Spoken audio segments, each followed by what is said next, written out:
Ô, Josa, você bem falou que as pessoas taxam você como um cara que fala que tudo na América do Sul é bom e que no Brasil é uma merda, aquela coisa toda. Até pra contrapor a isso, eu queria que você me dissesse quem pra você são os técnicos brasileiros hoje que você mais gosta. Os que têm trabalhos mais coesos, caras que na sua visão são estudiosos. Você falou aqui que o Diniz, na sua opinião, não é, o Roger Machado não é, apesar de que no dito popular a galera acha que sejam. Enfim, quais são os caras que você mais... Então, todos esses técnicos têm ali incoerências nos seus trabalhos, né? Por exemplo, o Mano Menezes é um técnico muito bom, né? Muito bom em vários aspectos. O problema do Mano é comportamental. A gente tá falando do Heisen, que é um arrogante. O Heisen é um arrogante que entende de muitos processos. Se ele quiser, ele vai montar uma equipe absurdamente defensiva para funcionar. Não vai fazer isso porque ele é bem bielcista nesse caso. Ele acha, por exemplo, que uma equipe tem que jogar com a posse de bola, tem que jogar para ganhar, não pode tal e tudo mais. Se fez um gol, não vai recuar de jeito nenhum, porque esse é um pensamento do Bielsa. O que me levou a fazer o gol foi a maneira como eu estava jogando. Se eu continuar praticando, eu vou provavelmente fazer o segundo gol, terceiro gol. Por que eu tenho que desistir desse? Vivi isso muito em 2019. Saudades com São Paulo. Exatamente, exatamente. O São Paulo, inclusive, estava num momento muito bom, que acho que no Galo, inclusive, ele já está um pouco perturbado, mas estava num momento muito bom no Santos, que ele praticava uma coisa muito importante naquele momento do Santos. Quando tinha um problema com a equipe, ele não sossegava enquanto não... Ele estudava a solução daquele problema. Tipo, ele perde do Flamengo. Acho que é a única ou uma das raras derrotas que ele tem na Vila com o Flamengo. Não, pro Flamengo foi no Maracanã, gol do Gabigol, aquele golaço 1x0. Na Vila foi 4x0 pro Santos. Exatamente, ele perdeu lá. E aí o que acontece? Ele perde para o Flamengo, ele começa a estudar uma maneira de ganhar aquele Flamengo. Isso eu sei que é a informação do Estado de São Paulo. E aí o que acontece? Quando ele pega o Flamengo, depois ele mexe 4. Né? Então, aquele São Paulo estava num grande momento da carreira dele, fez um bem pro Santos incrível. E ele vinha em baixa, né? Por conta da Argentina na Copa. Vinha em baixa. Agora, o que acontece é que a gente não tem aqui a gente tem no Brasil essas questões. O Mano Menezes é um técnico importante, mas essa maneira dele de se comportar já o prejudicou, já fez ele ser um técnico muito ruim em vários momentos. Né? Ele teve trabalhos muito ruins. Então, ele alterna trabalhos muito bons com trabalhos ruins. Então, se ele mantiver ali a calma, tal, não sei o que, ele pode ser um técnico interessante ainda, né? Da antiga, eu acho que o Mano Menezes é um raro técnico, assim, que eu aprecio muito o trabalho. Eu acho que o Odair é um técnico que pode ser... Acho que ele tem algumas coisas do Mano Menezes muito boas, né? Ele tem uma arrogância... a arrogância dele não é a arrogância do Mano Menezes. Ele é um cara mais cordato, um cara que tem uma condição ali de conversar, enfim, delegar algumas coisas, né? Não é o supra-sumo disso também, não é grande... isso não é um ponto tão forte dele assim, mas não dá pra comparar em relação ao Mano Menezes. Ele é um técnico mais moderno, que ele é um técnico que pode, por exemplo, armar uma equipe com muito equilíbrio, pautado sobretudo na ideia defensiva, né, como o Mano Menezes faz, mas ele é um cara dessa linha de técnico mais defensivo, o que não tem problema, pode ser técnico defensivo também. Eu acho que ele é um técnico interessante, né? Teve momentos ruins na carreira, infelizmente, pelos momentos ruins dele, ele não pode ser taxado nesse momento como um grande técnico, na minha opinião. O Rogério Ceni, ele é um psicopata. Ele é um cara que tem condição, por exemplo, de ser um grande técnico. Infelizmente né? Infelizmente né? Mas ele é psicopata. Né? Tem torcedor do São Paulo que não gosta de mim por causa que eu falo isso. Mas tem muitos que concordam comigo. A maneira como ele trata jogador, aquilo é psicopatia pura, né? A maneira como ele assim...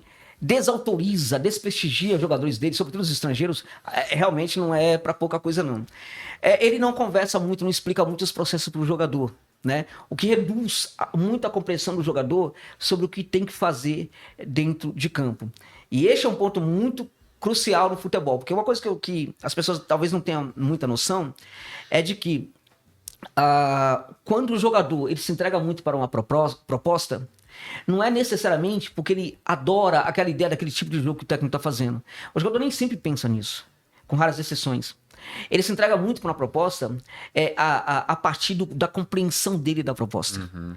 Então, quando ele entende muito bem qual é a proposta, ele se entrega muito para a proposta. E a gente acha, tá entregando muito, tá jogando muito pelo técnico. Não, tá jogando muito pela proposta que ele entendeu muito bem.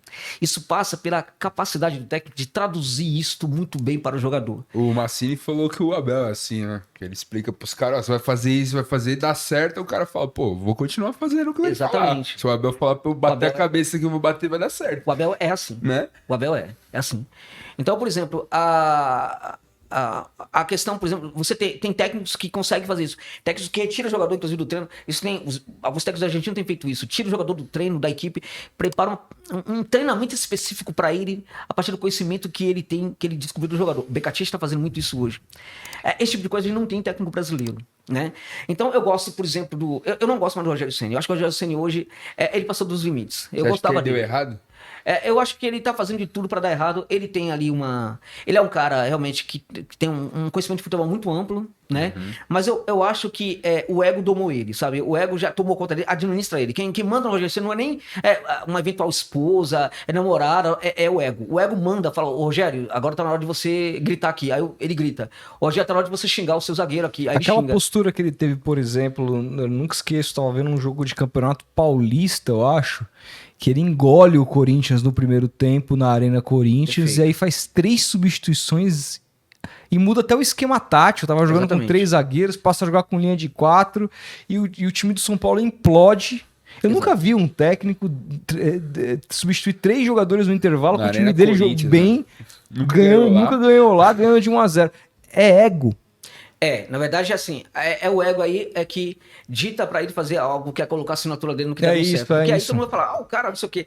E aí ele faz isso. Teve um jogo agora também que o São Paulo se deu muito mal, que ele altera a equipe, acho que foi contra o Atlético, ele faz alterações aos 44 do primeiro tempo. Ele faz 3 alterações. E aí ele manda para o técnico do Atlético Todo o recado de como seria o São arrancado. Paulo no segundo tempo. É isso. Né? Então quando o cara se perde no processo. Eu acho que ele tá perdido. Só que não tem ninguém para falar isso para ele, porque ele não escuta ninguém. O cara que poderia falar isso para ele, lá no São Paulo, é o Muricy. Só que o Muricy que antigamente falava, aqui é trabalho, meu filho, não é mais trabalho. O Muricy não trabalha coisa nenhuma.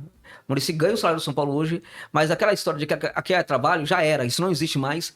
É um cara que, eu não vou falar que ele é vendido, tá? Então ele se atrelou ali, em termos de ideias, aos dirigentes que deram um golpe no São Paulo, no Estatuto do São Paulo e tudo mais. Então, o Muricy hoje, por exemplo, ele pela personalidade que ele tem, que ele tinha, pela idolatria que muitos têm dele, ele teria força para fazer do Rogério Ceni um técnico melhor. E para ajudar o São Paulo em muita coisa, mas o Muricy desistiu de trabalhar. Meu nome é trabalho, é passado. Hoje meu nome é chupar aqui nas tetas do São Paulo, sabe? É mais ou menos isso aqui.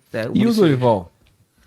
Bom, o Dorival Júnior é um técnico que vem de trabalho. A amostra sobre o Dorival é reduzida. Porque ele vem de trabalhos ruins, né?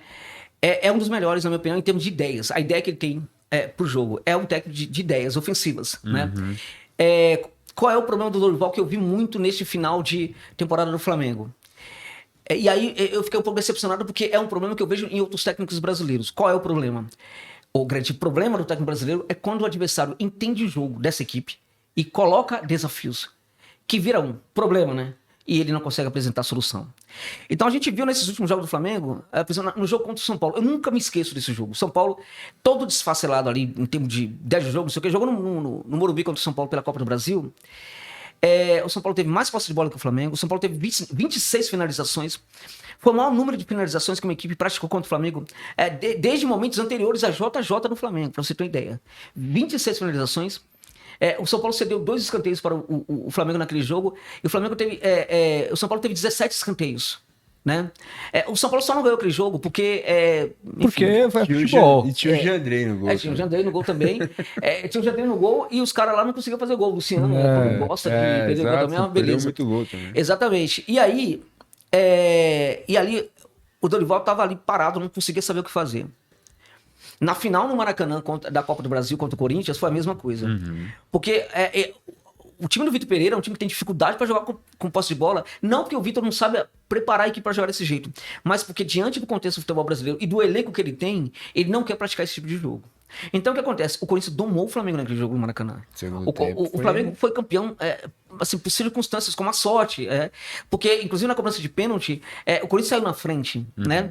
Então a maneira como o Corinthians dominou aquele jogo, o Corinthians poderia ter ganhado aquele jogo, né? Então o que acontece? Naquele momento o Dorival não conseguia achar uma solução. Então, me espanta essa incapacidade dos técnicos brasileiros de encontrar uma solução. Então tá tudo indo muito bem, tá tudo indo muito bem. Por exemplo, o Dorival do Ceará, ele começou fazendo um trabalho muito bom. Num certo momento, porque no começo ninguém dá muita bola. Num certo momento, as pessoas começam a olhar para o que o Ceará tá fazendo, porque ele começa, pô, o time ganhou 3 aí, vai jogar contra a minha equipe. Ganhou Então, do Palmeiras no Allianz, na exatamente. Uma estreia. das 3 derrotas do Palmeiras no campeonato foi pra ele. começa a ver, num certo momento, um estudo sobre a maneira como o Ceará tá jogando. Então, e aí, quando se entende isso, aí você acha um contraveneno. E aí, por que é importante você ter muitas ideias, né? E você ter muitas diferenças e tal? Porque quando um adversário apresenta um problema, você tem que achar uma solução apresentando variação do jogo. E aí o time continua jogando do mesmo jeito. E aí não funciona. E o Flamengo terminou essa temporada, se tivesse aí mais 5 rodadas aí de Campeonato Brasileiro, o Flamengo ia cair muito. Porque o Flamengo do Dorival termina a temporada muito mal. Que é engraçado, né? Eu lembro de uma foto do Dorival num avião, não lembro que time que ele treinava, lendo o primeiro livro do Guardiola. E se tem uma coisa que esse livro nos diz, é isso, né? Que o Guardiola ele trabalhava 5, 6 esquemas. Exatamente. Ele ganhava um jogo de uma maneira, no outro jogo ele jogava com uma maneira completamente diferente. Ninguém entendia nada. Mas por que você mudou o negócio dando certo? Justamente para não criar esse padrão e dificultar a leitura dos adversários sobre aquilo que ele estava fazendo. E o Dorival sempre foi esse técnico mesmo, de uma nota só, parece, né? Começa. Gostou desse corte? Então faz o seguinte, se inscreve aqui embaixo e deixa o like para fortalecer o nosso canal. Valeu!